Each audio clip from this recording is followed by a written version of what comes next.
So today I'm gonna give you a tour of my parents' home. It used to be an old Noodles restaurant up in the mountains of Japan, and now they turned it into a beautiful home.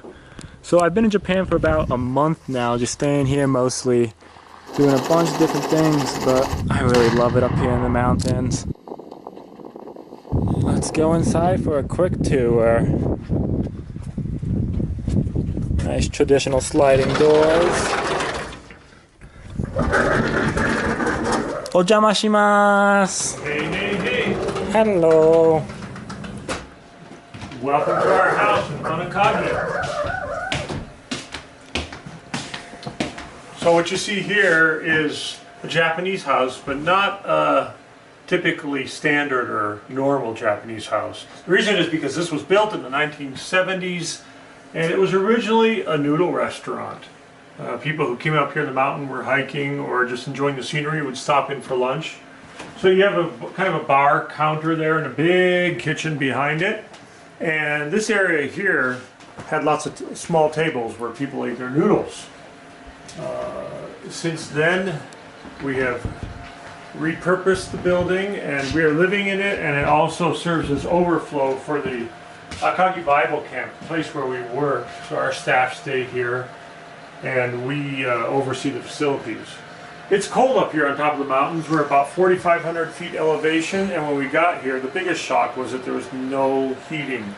A few space heaters, and that was it. So, first thing we did was install the wood burner, and then we had a couple other permanent stoves installed, and we've been adding windows. You see, in Japan, double paned and triple paned windows have only become standard in recent years. Originally, they're all single paned.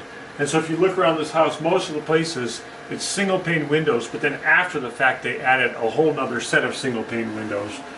Right here in the front of the house, we have this strange hallway. It's actually common to traditional Japanese houses that they have a little hallway here. This one's a little bit different.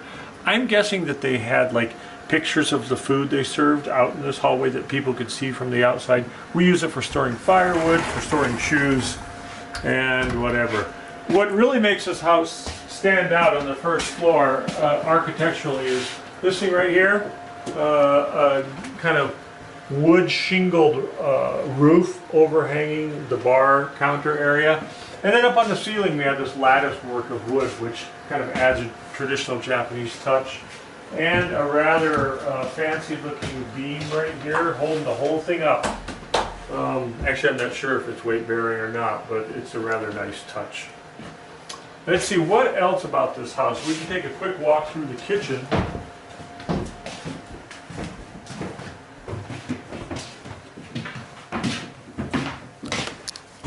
This is where These ceilings are really low. Or Eli's really tall. Not sure which. My lovely wife Heidi and I live in this place. The kitchen probably wouldn't be considered big by a lot of American standards, but it's huge by Japanese standards because it was a commercial kitchen for the restaurant. They've changed it so it doesn't have commercial grade gear in it anymore, but Japanese kitchens are small. I'd love to redo this whole kitchen and make it look like one of those kitchens in an American magazine. We'll see if that ever happens or not. And let's see, back here, oh, it's kind of dark. We probably should have turned the lights on first. But we have a couple of bathrooms, two bathrooms because it was a restaurant, and they are Japanese style squatty potties. Japanese style squatty potties that as much as it looks like a seat, you don't sit on that. You face forward and you squat. You step up on the higher step and you squat down. You have to be flexible. Do you want to show us how to do it? I'm not really interested in getting on the toilet right now. Do you want to, Eli? I'm good. What? Now, for people who aren't quite flexible enough for the Japanese squatty potty, we do have one American-style toilet upstairs that we will occasionally let people use. Yeah, one of the things that makes Japan interesting is the abundance of earthquakes. We have earthquakes all the time. The last 3 or 4 nights we've had earthquakes. Even here on Mount Akagi, which is considered a place that's relatively free of earthquakes.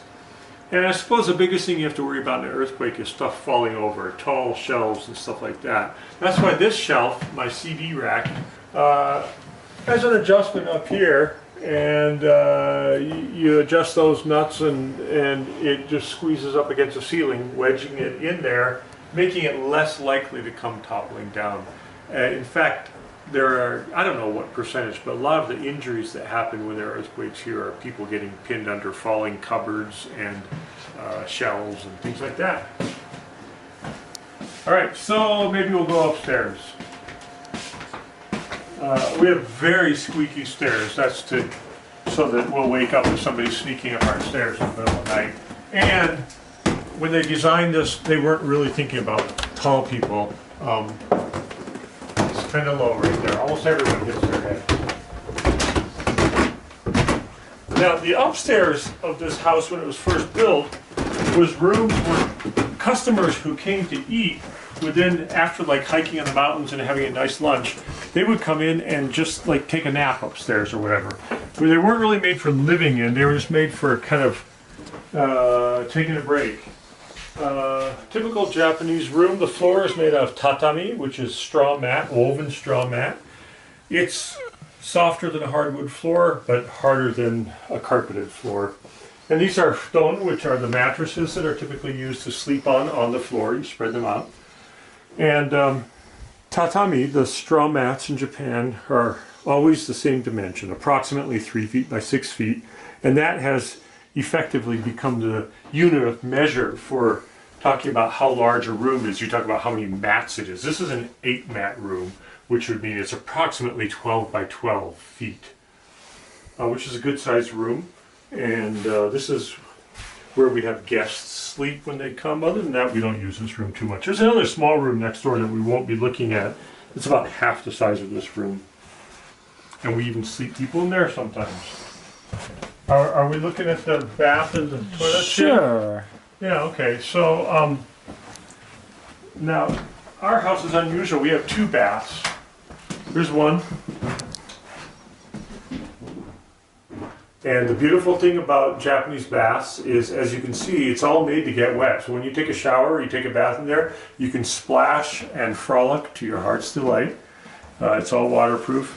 And this is the dressing room, also where we have a sink and we brush our teeth. And one of the really nice things about Japanese house design is that they put the toilet in a separate room from like the washroom or the bath area. And that, you know, when you live in the States, it just seems natural. You have those all together, and probably from a plumbing standpoint, it's easier that way. But honestly, you know, who wants to brush their teeth and wash their face and do all those cleanliness things in the same place that you do that, right? After living here for a few years, it just seems a lot more natural to have them separate. Since none of these rooms were designed for people to live in them, none of them have closets. We have no closet space. This little room right here is sort of a walk-in closet that is, it's a mess right now. But it's like the only storage space we have in this whole house. So, since it's only my wife and I, or my wife and me living here, we converted this whole room into a giant walk-in closet. I built a big coat hanger rack, and then we have lots of dressers and drawers, and that's our walk-in closet. Here's our bedroom. It's also tatami, the woven straw mat floor, and yet here we are putting a king-size Sealy Posturepedic bed on it, just because we like it. And then this is the multi-purpose room where we have a couple desks. Do a lot of work here. Yes, it's a tad messy. It's also our TV room. We are firm believers in never having a TV in the living room, so this is where it is. That more or less wraps it up. This is our house, Mount Akagi, central Japan, at an altitude of about 4,500 feet or 1,350 meters, and we absolutely love it here. Come check it out sometime. We'd be happy to have you.